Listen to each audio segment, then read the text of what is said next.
datos es el derecho que tienen todos los ciudadanos de que sus datos personales no sean utilizados sin la autorización, seguridad y protección debidos. Como en la condición de autónomos y empresarios que nos ocupa, debemos ser conscientes de que tenemos la obligación de tratar los datos de nuestros clientes y que el régimen sancionador es bastante considerable, llegando a los 600.000 euros en el caso de las infracciones más graves, que nos hablará posteriori Cristina, e incluso existe un proyecto de reglamento a nivel europeo que eleva este umbral al 1.000.000 de euros y o al 2% de la facturación global del grupo empresarial, lo que supone una auténtica revolución en el mundo de la protección de datos, llevándonos a unas cifras muy importantes. El desarrollo de las tecnologías de la información, pues como todos sabemos, ha variado muchísimo y nos ha supuesto enormes beneficios y oportunidades, pero también puede entrar en colisión con los derechos a la intimidad que tienen todos los ciudadanos. En el ordenamiento jurídico español se recogió en el artículo 18.4 de la Constitución la limitación por la ley del uso de la informática para garantizar el honor y la intimidad personal y familiar de los ciudadanos y el pleno ejercicio de sus derechos. Este artículo 18.4, recordemos, del año 78, no tuvo desarrollo legislativo hasta el año 92, con la primera ley orgánica reguladora del tratamiento automatizado de datos. O sea, 14 años después se empezó a regular la protección de datos en España. Tras esta ley orgánica ya está en vigor una directiva del año 95 que supuso un cambio sustancial, lo que hizo que se modificase con otra nueva ley orgánica del año 99, que es la actualmente en vigor, la ley orgánica 599, que también ha tenido desarrollo reglamentario.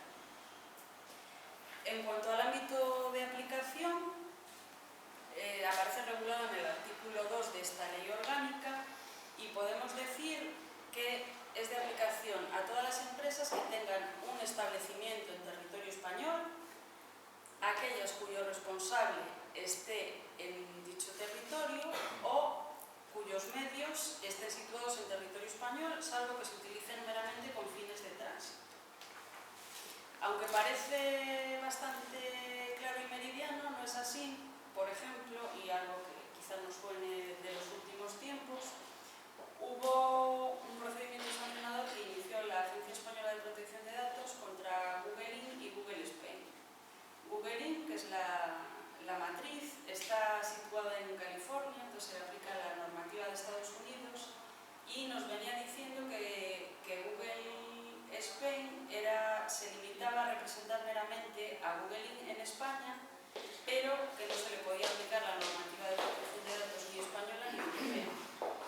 Esto ha cambiado con la sentencia del Tribunal de Justicia de la Unión Europea del 13 de mayo de este mismo año, que ha salido en todos los medios de comunicación, lo que se ha venido denominando el derecho al olvido, interpuesta por un abogado boloñés, Mario Costeja, que ha conseguido que se considere que el gestor de un motor de búsqueda se considere responsable del tratamiento. Es decir, si me lío mucho, Google Spain es responsable de todos los contenidos que convierte en el propio servidor. Y lo que ha supuesto esta sentencia es una auténtica revolución, porque el derecho a la protección de datos de las personas se considera que ha de prevalecer sobre el mero interés económico del gestor del motor de búsqueda. Existe la posibilidad de que nosotros como usuarios ejercitemos este denominado derecho al olvido en casi todos los supuestos, a no ser que exista un interés público que justifique lo contrario. En los motores de búsqueda, en general en Google, que es el que más utilizamos frecuentemente, existe una propia opción desde el mismo servidor que nos permite solicitarlo y nos tienen que contestar. Y de no ser así, podremos acudir directamente a la Agencia Española de Protección de Datos o a los tribunales. Bien.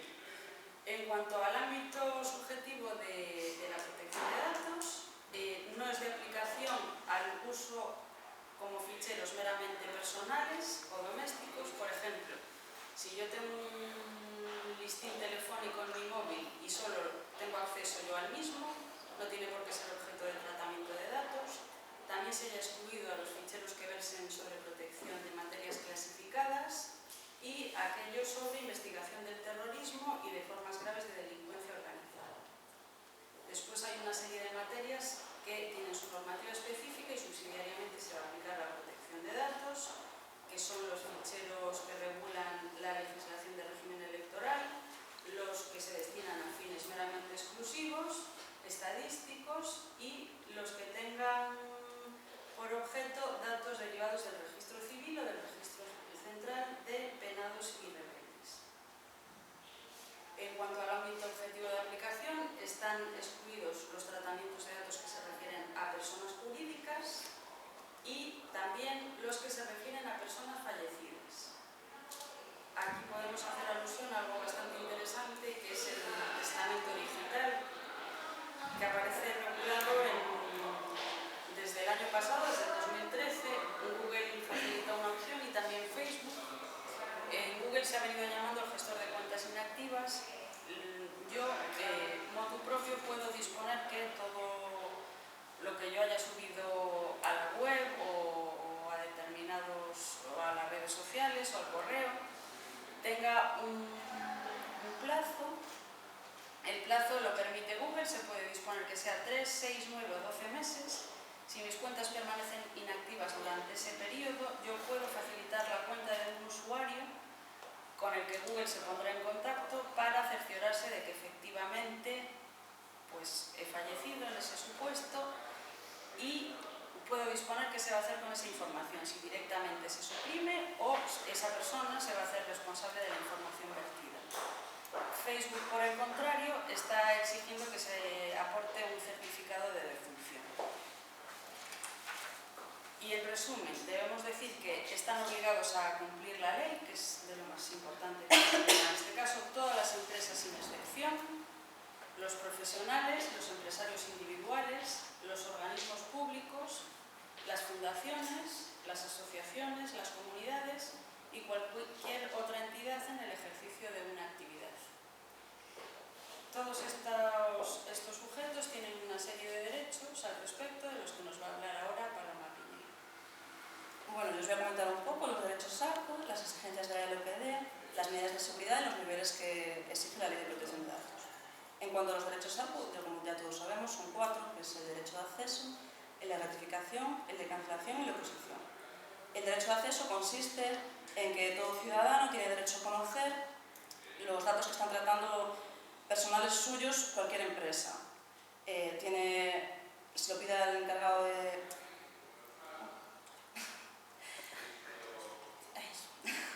Perdón. Se lo pide al responsable del fichero y tiene 30 días para darle los datos. La única manera que puede negárselo es si se lo pidió durante el año, si se lo pidió alguna vez, porque este derecho solo se puede ejercer una vez al año. En cuanto al derecho de notificación, este derecho se caracteriza porque permite corregir errores, modificar datos que resulten erróneos, inexactos o incompletos. El derecho de cancelación permite que se supriman los datos que resultan ser inadecuados o excesivos, sin perjuicio del deber de búsqueda recogido en la LOPD. Por último, el derecho de oposición es el derecho del afectado a que no se lleve a cabo el tratamiento de sus datos de carácter personal o se cesen el mismo. Como ejemplo, podemos poner un fichero de videovigilancia. ¿Qué derechos creéis que podéis tener en cuanto a un fichero de videovigilancia que puede tener una empresa, pues por ejemplo, que os graban como clientes por si os robáis? ¿Qué creéis? ¿Alguna opinión? ¿Puedo oponerme a que me graben? No, el único derecho que tienes derecho es el derecho de acceso, porque tú no puedes oponerte porque es una medida de seguridad. Incluso no puedes tampoco ejercer tu derecho de notificación, porque claro, no habría Photoshop para un vídeo. Y como anécdota, para ejercer el derecho de acceso, tú tendrías que presentar una fotocopia de tu DNI y una foto reciente tuya, indicando las horas o el tiempo más o menos en el que podría salir. Lo de la foto más que nada es porque, claro, si tú entregas una fotocopia del DNI, a lo mejor hace 6 años no te parece ser nada y claro, para encontrarte sería un poco complicado. Y bueno, aparte de esto, os voy a hablar un poco de las exigencias que tienen que cumplir las empresas para cumplir la LOPD. Las obligaciones son las siguientes. Son 5. La primera es escribir los ficheros en la Agencia de Protección de Datos, la segunda es el deber de información, la tercera es establecimiento de medidas de seguridad, elaborar el documento de seguridad y la quinta son las incidencias y auditorías. En cuanto a estas obligaciones, una de las más importantes, aparte de escribir los ficheros a través de la web, tienes unos modelos para escribir.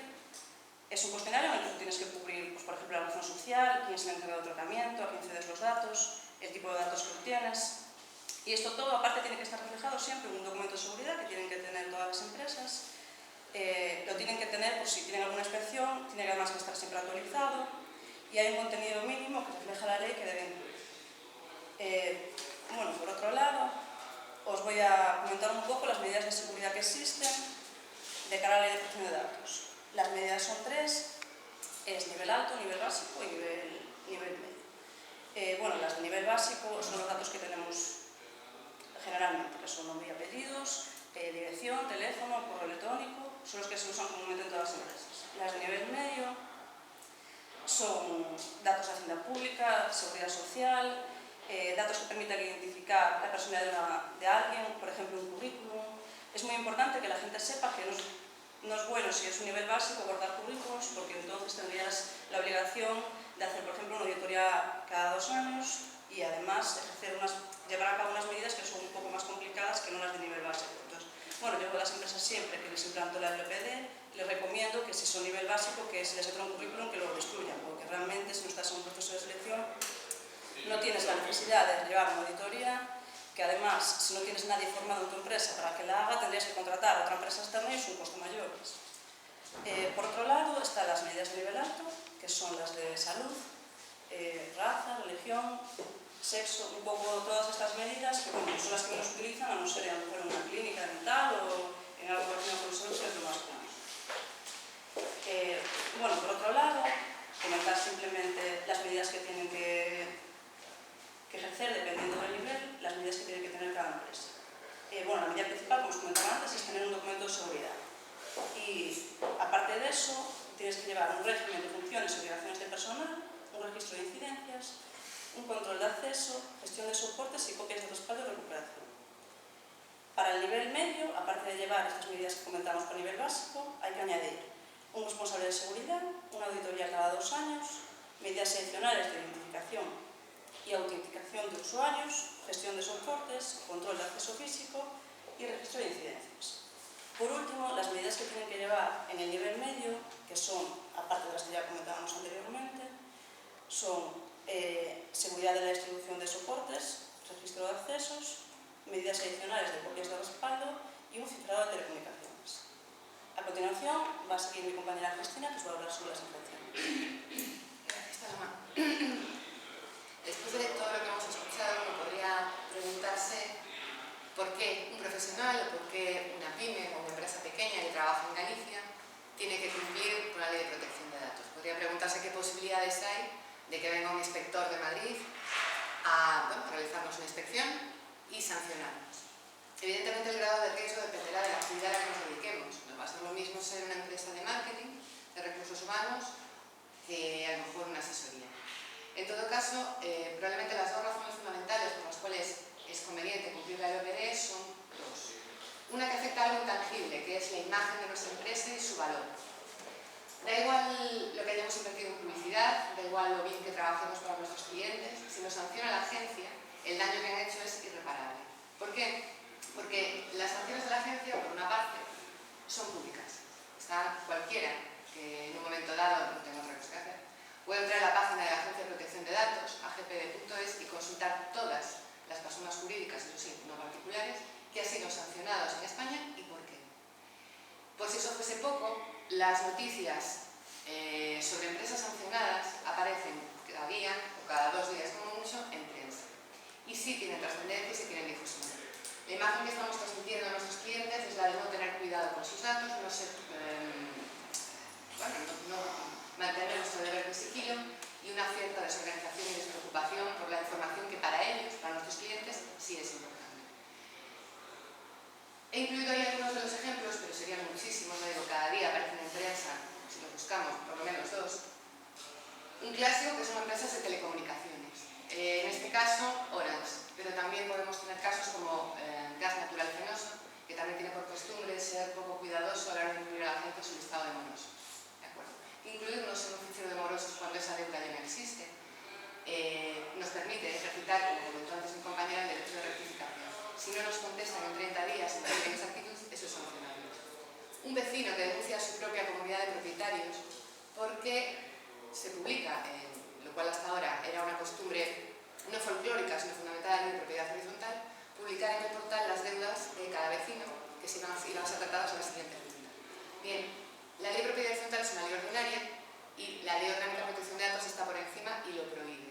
De tal manera que publicar nombres y apellidos del vecino moroso en el portal, aunque el único trasiego en el portal sea el de los propios vecinos, va en contra de la ley de protección de datos y es sancionable.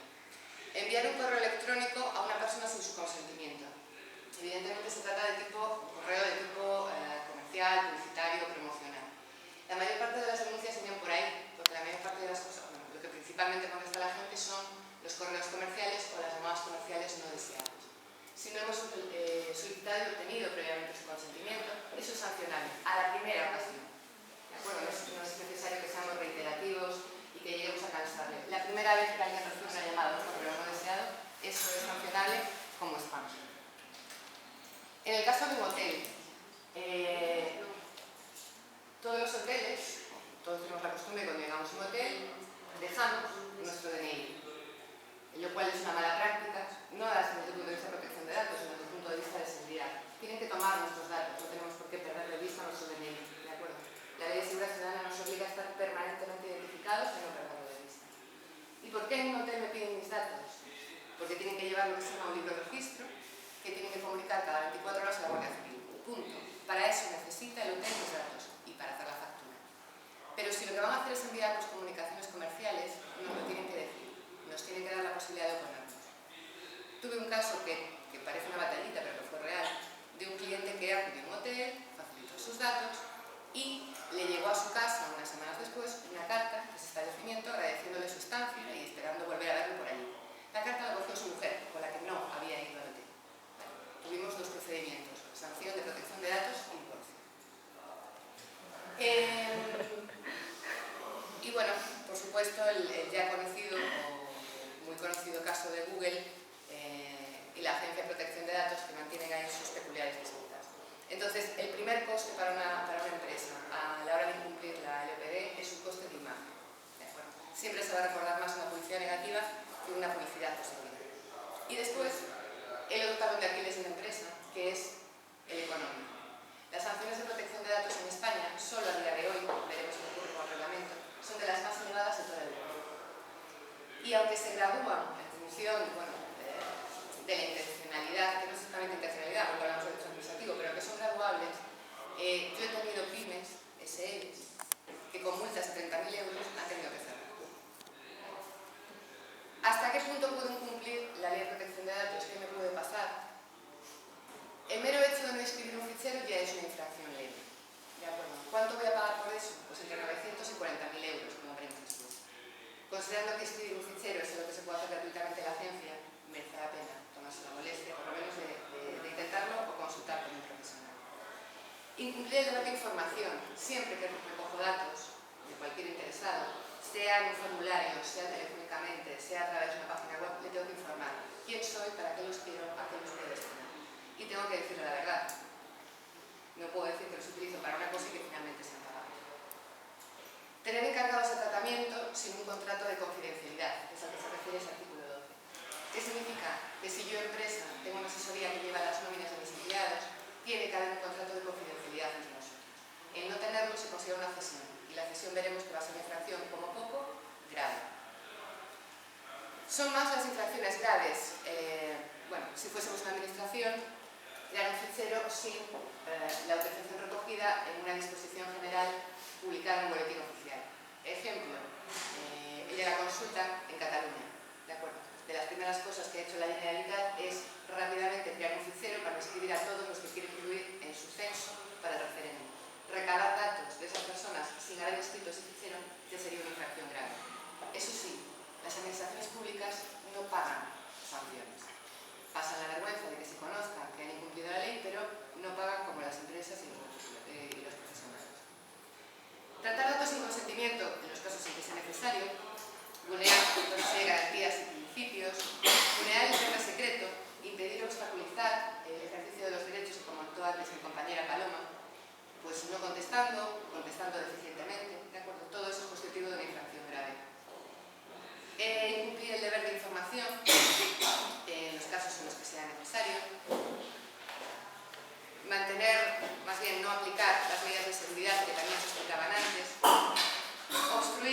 la actuación de un inspector comunicar o ceder datos sin contar con la legitimación para ello. Lo que comentábamos antes, si yo le comunico los datos a la asesoría y no tengo un contrato de confidencialidad o de tratamiento, eso se considera una sanción. ¿Qué precio tiene? Entre 40.000 y 300.000 euros. Cuando nos encontramos ya con infracciones muy graves en las que llegamos a los 600.000, y 600.000 no es un número, es una realidad que pueden caer. Y ahí sí le va a dar igual a la agencia, bueno, si es una serie probablemente nos quedemos en 400.000, ni para ti ni para mí. Pero como ya decía, no es el primer caso que he visto, es cerrar por una sanción de la agencia.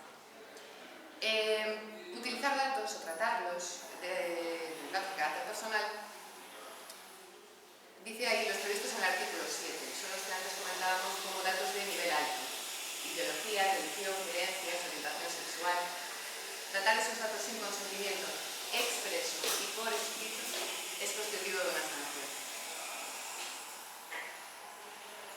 Así como la transferencia internacional de datos. Uno podría pensar que, bueno, soy una pyme, trabajo en Coruña, trabajo en Vigo, trabajo en Pontevedra, trabajo en Cuenca, no por equiparar, pero ¿qué posibilidades tengo de dedicarme a la transferencia internacional de datos? Pues cada vez que subimos los datos a las famosas nubes, porque casi todos los servidores están fuera de España.